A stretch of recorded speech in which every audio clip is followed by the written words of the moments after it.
স্বাগতম শিক্ষার্থী বন্ধুরা, নিশ্চয় তোমরা ভালো আছো।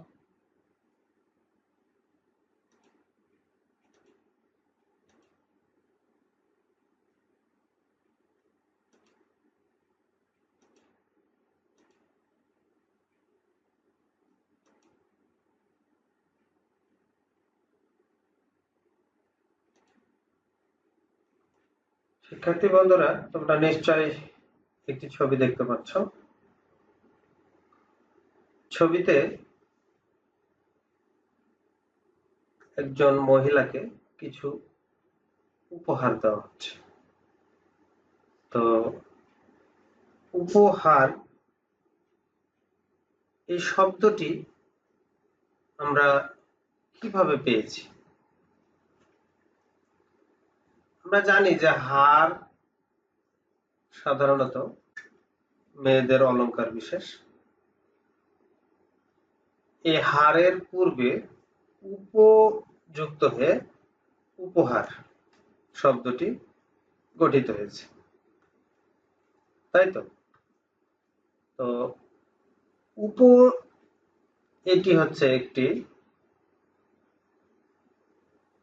সংযোজক বা অব্যয়সূচক শব্দ। শিক্ষার্থী বন্ধুরা, এই উপটা কি?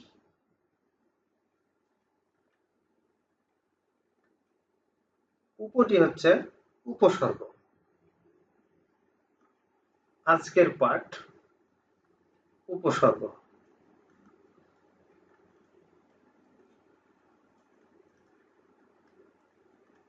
উপ, নব, নি, প্র, পরি, লা, অ ইত্যাদি, এগুলো কি? উপসর্গ। শিক্ষার্থী বন্ধুরা, বধূ একটি যদি মূল শব্দ হয়, এর পূর্বে নব উপসর্গটি যুক্ত করলে আমরা কি পাই? নববধূ একটি সাধিত শব্দ পাই, উপসর্গ যোগে গঠিত একটি শব্দ।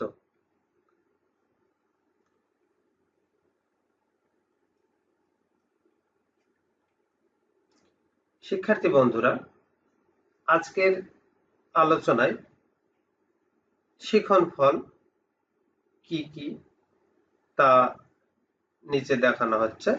নিশ্চয় তোমরা খাতাপত্র নিয়ে প্রস্তুত আছো। 1. উপসর্গ কি প্রামাণ্য সংজ্ঞা সহ তা বলতে পারবে। 2. উপসর্গের শ্রেণীবিন্যাস করতে পারবে। 3. উপসর্গের প্রভাবে শব্দের পরিবর্তন কিভাবে সাধিত হয় তা বর্ণনা করতে পারবে। 4. উপসর্গ যোগে সাধিত বা গঠিত শব্দ বাক্যে প্রয়োগ করতে পারবে। 5. বাংলা, তৎসম ও বিদেশি উপসর্গগুলো চিহ্নিত করতে পারবে। শিক্ষার্থী বন্ধুরা, তোমরা ইচ্ছা করলে খাতার সাথে আবারও মিলিয়ে নিতে পারো।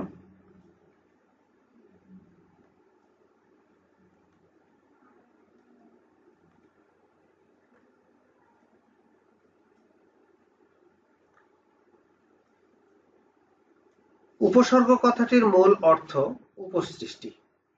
এর কাজ হলো নতুন শব্দ গঠন করা। বাংলা ভাষায় এমন কিছু শব্দ ও শব্দাংশ আছে যেগুলো নতুন শব্দ তৈরি ও অর্থের পরিবর্তনে সহায়তা করে। উপসর্গ এর অন্যতম। উপসর্গের সংজ্ঞা: যেসব অব্যয়মূলক বর্ণ বা শব্দ ধাতু কিংবা কৃদন্ত পদের পূর্বে বসে কৃদন্ত পদটির নামার্থক পরিবর্তন সাধন করে তাকে উপসর্গ বলে। 1. ডক্টর সুনীতি কুমার চট্টোপাধ্যায়ের মতে সংস্কৃতে কতগুলো অব্যয় শব্দ আছে, এগুলো ধাতুর পূর্বে বসে এবং ধাতুর মূল ক্রিয়ার গতি নির্দেশ করে, এর অর্থের প্রসারণ, সংকোচন বা অন্য পরিবর্তন আনয়ন করে দেয়। এরূপ অব্যয় শব্দকে উপসর্গ বলে। 2. ডক্টর মোহাম্মদ এনামুল হকের মতে যেসব অব্যয় শব্দ কৃদন্ত বা নামপদের পূর্বে বসে শব্দগুলোর অর্থের সংকোচন, সম্প্রসারণ বা অন্য কোনো পরিবর্তন সাধন করে, ওই সব অব্যয় শব্দকে বাংলা ভাষায় উপসর্গ বলে। 3. অশোক মুখোপাধ্যায়ের মতে বাংলা ভাষায় কিছু অব্যয় আছে যারা ধাতু বা শব্দের আগে যুক্ত হয়ে তাদের অর্থ বদল করে দেয়, এদেরকে বলা হয় উপসর্গ। সার কথা, যেসব অব্যয়সূচক বর্ণ বা বর্ণ সমষ্টির স্বাধীন কোনো অর্থ নেই অথচ ধাতু বা শব্দের পূর্বে যুক্ত হয়ে শব্দের পরিবর্তন ঘটায়, সেসব বর্ণ বা বর্ণ সমষ্টিকে বলা হয় উপসর্গ।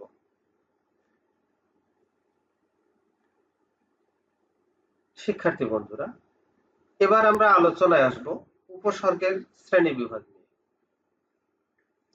উপসর্গের শ্রেণীবিভাগ।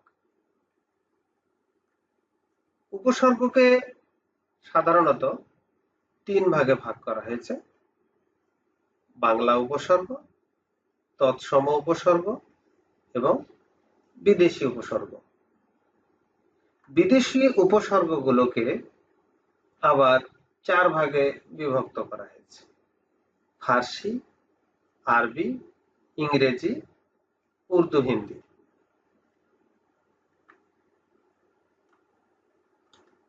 শিক্ষার্থী বন্ধুরা, উপসর্গের প্রভাবে শব্দের পরিবর্তন কিভাবে সাধিত হয় এই বিষয়ে আমরা আলোচনায় আসব।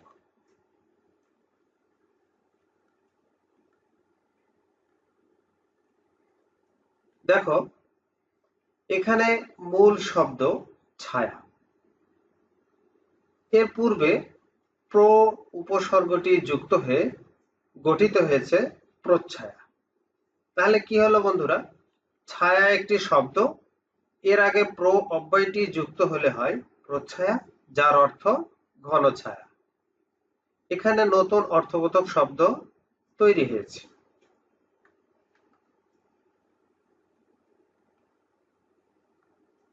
2. শব্দের অর্থের পূর্ণতা সাধিত হয়। দেখো শিক্ষার্থী বন্ধু, পুষ্টি একটি মূল শব্দ, এর পূর্বে পরি উপসর্গটি যুক্ত হয়েছে এবং পরিপুষ্টি একটি শব্দ তৈরি হয়েছে। তাহলে কি হলো শিক্ষার্থী বন্ধু? পুষ্টি একটি শব্দ, এর আগে পরি অব্যয়টি যুক্ত হলে হয় পরিপুষ্টি, যার অর্থ অতিশয় পুষ্ট, সুপুষ্ট, নিটোল। এখানে অর্থের পূর্ণতা সাধিত হয়েছে। 3. শব্দের অর্থের সম্প্রসারণ ঘটে। তাপ একটি মূল শব্দ, এর পূর্বে প্র অব্যয়টি যুক্ত হয়ে হয়েছে প্রতাপ। তাহলে শিক্ষার্থী বন্ধুরা, তাপ একটি শব্দ, এর আগে প্র অব্যয়টি যুক্ত হলে হয় প্রতাপ, যার অর্থ পরাক্রম, বীরত্ব, প্রবল শক্তি, প্রচন্ড ক্ষমতা। এখানে অর্থের সম্প্রসারণ ঘটেছে। 4. শব্দের অর্থের সংকোচন ঘটে। শিক্ষার্থী বন্ধুরা, কিভাবে শব্দের অর্থের সংকোচন ঘটে দেখো। কাজ একটি শব্দ, এর আগে কু অব্যয়টি যুক্ত হলে হয় কুকাজ বা খারাপ কাজ। এখানে অর্থের সংকোচন হয়েছে।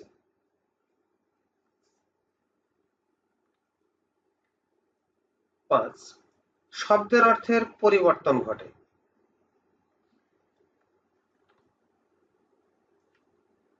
চার একটি সংখ্যাবাচক শব্দ।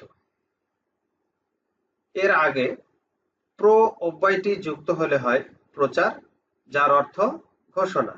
এখানে অর্থের পরিবর্তন হয়েছে।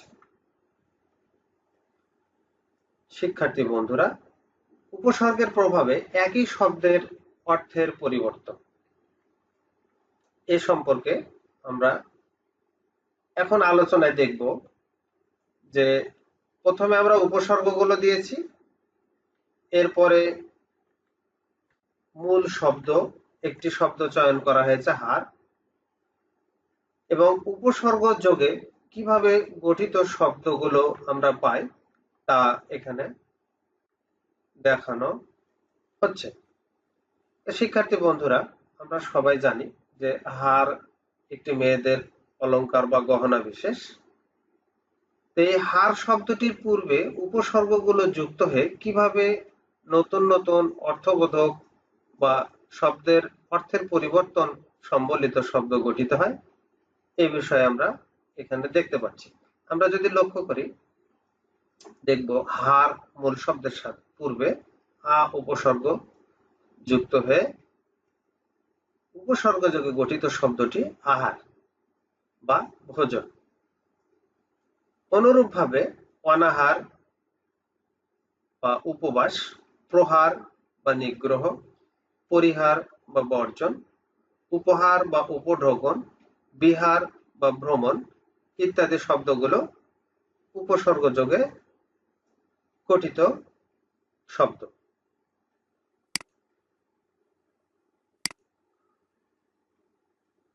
শিক্ষার্থী বন্ধুরা, নিশ্চয় তোমরা প্রস্তুত আছো।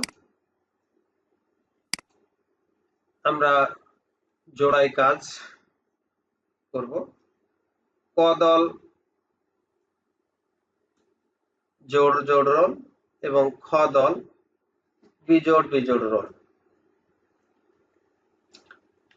প্রথমের কাজটি হচ্ছে ক দলের জন্য এবং দ্বিতীয় কাজটি খ দলের জন্য। নিশ্চয় তোমরা প্রস্তুত আছো। রাম, বৃষ্টি, চোখে, ছাগল, ষাট, তরণ, নির্গত, প্রদত্ত শব্দগুলোর যে কোনো পাঁচটির উপসর্গ যোগে নতুন শব্দ গঠন করো। খ দলের জন্য রয়েছে চরণ, বাত, দন্ডি, মুখ, রাজ, অসুর, প্যান্ট প্রদত্ত শব্দগুলোর যে কোনো পাঁচটির উপসর্গ যোগে নতুন শব্দ গঠন করো। নিশ্চয় তোমরা সফলভাবে সবাই কাজটি করতে সক্ষম হবে। শিক্ষার্থী বন্ধুরা, আমরা এ সুযোগে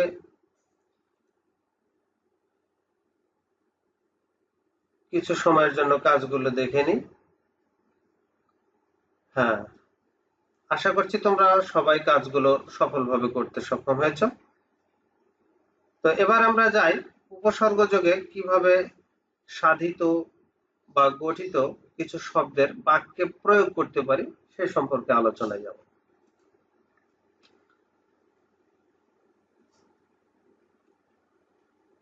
আমরা জানি যে রাম শব্দটির পূর্বে অঘা যুক্ত করলে হয় অঘারাম।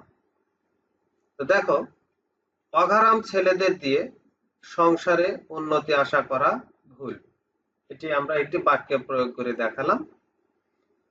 এরপরে দেখতে পাচ্ছ বাম দিকে ছাগল, রাম ছাগল। তো যাই হোক, ছাগল হচ্ছে মূল শব্দ, এর পূর্বে রাম উপসর্গ যুক্ত করে রাম ছাগল শব্দটি গঠন হয়েছে। তো বাক্যে আমরা প্রয়োগ করে এখানে দেখাচ্ছি, রাম ছাগল কৌশল করে গাছের পাতা খাচ্ছে। নয়ন একটি শব্দ, এর পূর্বে আমরা আর উপসর্গ যুক্ত করেছি এবং আমরা বাক্যে দেখিয়েছি মেয়েটি আর নয়নে চেয়ে আছে। রাজ একটি মূল শব্দ। এর পূর্বে আমরা না উপসর্গটি যুক্ত করে নারাজ অর্থাৎ রহিম যুব ক্লাব গঠনে নারাজ ছিল বাক্যে প্রয়োগ করেছি।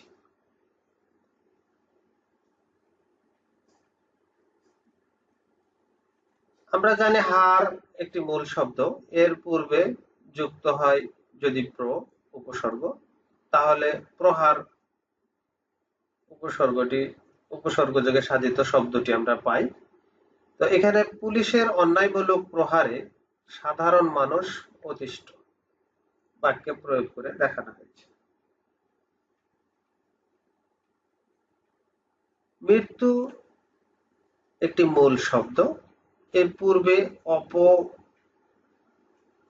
উপসর্গটি যুক্ত করে আমরা অপমৃত্যু শব্দ থেকে একটি বাক্যে প্রয়োগ করে দেখাচ্ছি। অধিকার প্রতিষ্ঠার আন্দোলনে ছেলেটির অপমৃত্যু হয়েছে। শিক্ষার্থী বন্ধুরা, নিশ্চয় তোমরা ক্লাসে মনোযোগী আছো এবং বুঝতে সক্ষম হচ্ছ। এবার আমরা আলোচনায় যাব যে বিভিন্ন উপসর্গগুলো কি কি তা আমরা জানার চেষ্টা করব। শিক্ষার্থী বন্ধুরা, খাঁটি বাংলা উপসর্গ। আর্যরা এদেশে আসার পূর্বে যেসব জাতি বাস করত তাদের ভাষা থেকে যেসব উপসর্গ এসে বাংলায় ব্যবহৃত হচ্ছে সেগুলোকে খাঁটি বাংলা উপসর্গ বলে। খাঁটি বাংলা উপসর্গ মোট 21টি, যথা অ, অঘা, অজ, অনা, আ, আর, আন, আব, ইতি, উন বা উনা, পদ, কু, নি, পাতি, বি, ভর, রাম, স, সা, সু, হা ইত্যাদি। শিক্ষার্থী বন্ধুরা, তৎসম বা সংস্কৃত উপসর্গ। যেসব উপসর্গ সংস্কৃত ভাষা থেকে এসে বাংলা ভাষায় ব্যবহৃত হচ্ছে তাদেরকে তৎসম বা সংস্কৃত উপসর্গ বলে। সংস্কৃত উপসর্গ মোট 20টি, যেমন প্র, পরা, অপ, সম, নি, অনু, অব, নির, দূর, বি, অধি, সু, উত, পরি, প্রতি, অতি, অপি, অভি, উপ, আ ইত্যাদি। বিদেশি উপসর্গ। শিক্ষার্থী বন্ধুরা, যেসব উপসর্গ বাংলা ভাষা থেকে উৎপত্তি হয়নি অথচ বাংলা ভাষায় প্রচলিত আছে এমন উপসর্গকে বিদেশি উপসর্গ বলে। বিদেশি উপসর্গ 10টি, যথা গড়, হর, দর, ফি, বদ, বে, নিম, হেড, হাফ, ব ইত্যাদি।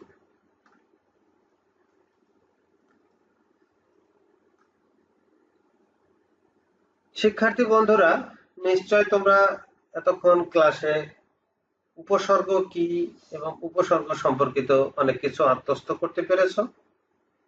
এবার তোমাদেরকে কিছু প্রশ্নের আলোকে মূল্যায়ন করব। আব্দুর রহিম, তুমি বলো উপসর্গ কি? হ্যাঁ, উত্তর সঠিক হয়েছে।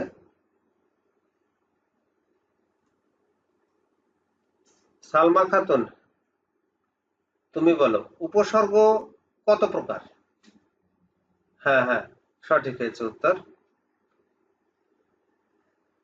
সাজেদা খাতুন, তুমি বলো উপসর্গ কথাটির মূল অর্থ কি?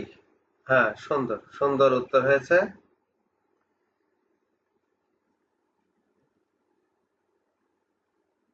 সাইদুর রহমান,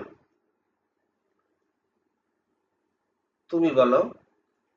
অঘা, আর, আন, আব, বি এগুলো কোন উপসর্গ? হ্যাঁ, উত্তর সঠিক হয়েছে। হার শব্দটির সাথে যথাসম্ভব উপসর্গ যোগ করে শব্দ গঠন করো।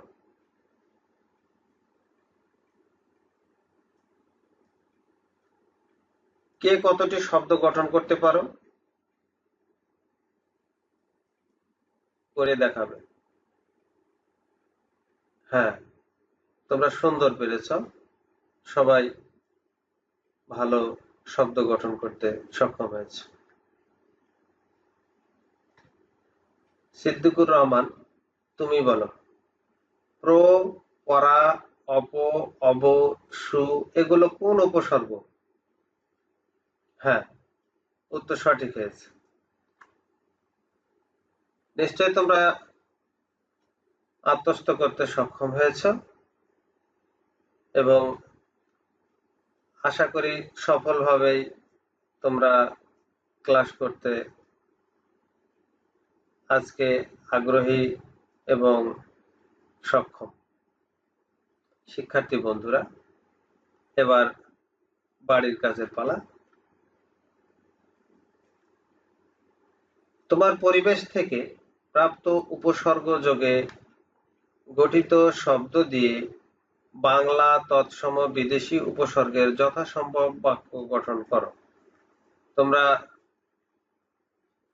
সবাই বিভিন্ন উপসর্গগুলো গঠন করে নিয়ে আসবে বাক্যে প্রয়োগ সহ। তো শিক্ষার্থী বন্ধুরা, আজকে এ পর্যন্তই ছিল ক্লাস। আশা করি তোমরা সবাই সফলভাবে উপসর্গের ক্লাসটি উপভোগ করেছ এবং আত্মস্থ করতে পেরেছ। আমি ধন্যবাদ জানিয়ে সবাইকে আজকের এই ক্লাসের সমাপ্তি ঘোষণা করছি। খোদা হাফেজ।